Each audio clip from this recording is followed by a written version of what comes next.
Y Media breaking news.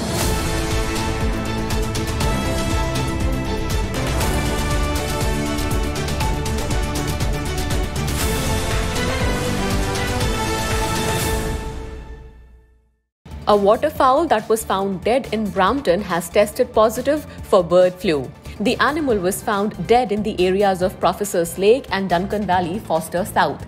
The Canadian Wildlife Health Cooperative tested and confirmed the cause of death was avian influenza. Officials have noted that it is extremely rare that bird flu would spread to humans. There is another active case in Chatham, Kent.